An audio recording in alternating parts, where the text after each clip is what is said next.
Onlar Blackboard proqramını alıblar. Amma işlədəmirlər. Amma bir dəfə pandemiya dövründə işlətdilər, sonradan gizlətdilər. Hətta xatırlayırsınız, biz COP29 çərçivəsində ali təhsil müəssisələrinin Bakı şəhərində tədrisin hibrid formada yox, birbaşa onlayn keçməsindən bağlı qərar qəbul etmişdi. Universitetlər birisiz nə edilər? Həmin vaxtı ümumiyyətlə tədris təşkil edə bilmədilər. Bir mənalı şəkildə deyirəm. Onlar pandemiya dövründə... Bəs deyirlər Bakı Dövlət Universiteti Azərbaycanda ali təhsilin flaqmanıdır. Belə təhsilin flaqmanıdır. Hansı təhsil? Outsiderlərin flaqmanı. Outsiderlərin Bakı Dövlət Universitetində görülən işlər var. Məsələn, nə? Bina, həyət, mən bir məsələni qeyd edirəm. Bakı Dövlət Universiteti müxtəlif o beynəlxalq reytinqlərdə həqiqətən də öz nəticələrini ortaya qoyub. Bu gün Bəxtiyar müəllim qoyubmu Bakı Dövlət Universiteti? Əlbəttə ki, mühəndislik istiqamətində digər tədqiq, onların laboratoriyaları var indi. Hətta onların çox ciddi şəkildə... Bircə dəqiqə, mən Bəxtiyar müəllimlə əlaqəmiz kəsildimi, yoxsa nə oldu? Qatılmıram mən Kəmran müəllimə. Niyə? Bu mövzuda qatılmıram Kəmran müəllimə. Niyə? Baxın, o boyda universitetin 2 laboratoriyasının çalışıb dünyada elmi məqalə ürətməsi bu universitetin başarısı deyil. Yəni, bunu universitetin adına yaza bilmərik.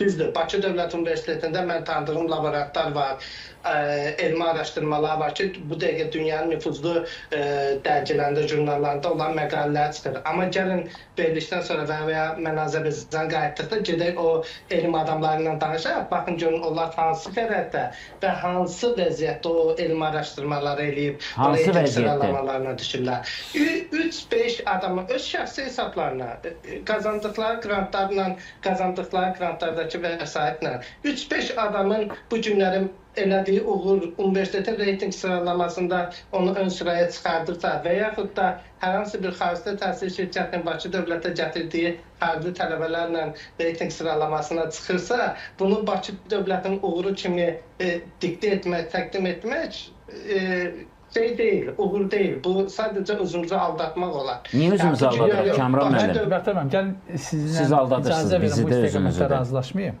Bakı Dövlət Universitetinin ikili diplom çərçivəsində bu gün ən azı 15 ali təhsil xarici ölkələrdən işləyir. Və tələbə sayına gəldikcə, xarici ölkələrdən tələbə qəbulunun problemli olması bu Bakı Dövlət Universitetinin problemi deyil.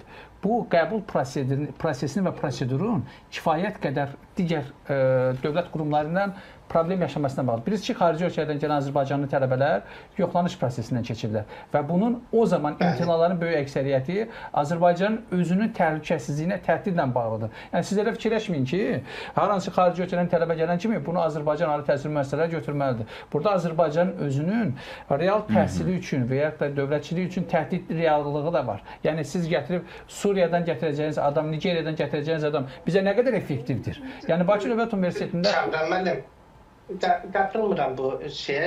Mən bu barədə fikrimi verim. Çünki illərdir dünyanın hər yerindən Türkiyəyə bir tələbə gətirmə universiteti tanıtdıran biri olaraq deyirəm. Birincisi, dünyanın heç bir yerində xarici tələbələr Təhsil Nazirliyi üzərindən universitetə başvuru eləmir xarici tələbələr. Bu Azərbaycanda çox geridə qalmış bir sistemdir. Bütün başvurular Təhsil Nazirliyinin öz sistemi var, onun üzərindən edilir, oradan universitetə gedilir, universitet dəyərləndirmə edilir, ondan sonra bu, siz dediyiniz o çərçivədəki dövlətə təhlükə yarada biləcək hər hansı bir şəxsin dövlətə gəlməməsi viza başvurusu zamanı Azərbaycan səfirliklərində yoxlanmalıdır. Bu qəbul prosesi ilə əlaqəli bir durum deyil. Viza verilərkən o tələbə haqqında Azərbaycana gələn Nigeriyadan tələbələrin neçəsi Azərbaycanda qalıb, onu bilirsinizmi? Və yaxud da ki, Pakistandan gələnlərin neçəsi Azərbaycana tələbə vizası alıb, Azərbaycanı tranzit ölkə kimi istifadə edilir. Yəni, belə tələbələri biz qəbul etməkdənsə, etməsək daha yaxşıdır. Yenə də deyirəm, bizim kütləvi şey, Türkiyə bilirsiniz bunu niyə edir və Azərbaycan niyə eləmir? Kəmran bəy, bunun da problemi bizdə. Bir tələbə 1200-cü yerdə olan bir universitetdə gəlib niyə təhsil alıb qalsın ki? Yəni, sizdə problem bizdə deyilmi? Bilirsiniz necədir? 1200-cü deyəndə, Bəxtiyar müəllim, dünyada hal-hazırda reyting agentliyinə daxil olan neçə ali təhsil müəssisəsi var, bilirsinizmi? 46 min.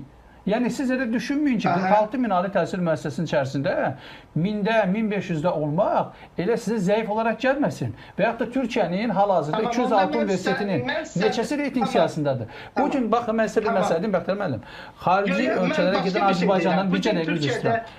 Bir dəqiqə, mən sizə bir dənə rəqəm deyəcəm icazənizlə. Bu günləri qardaş Türkiyədə 35 min Azərbaycanlı tələbə təhsil alır.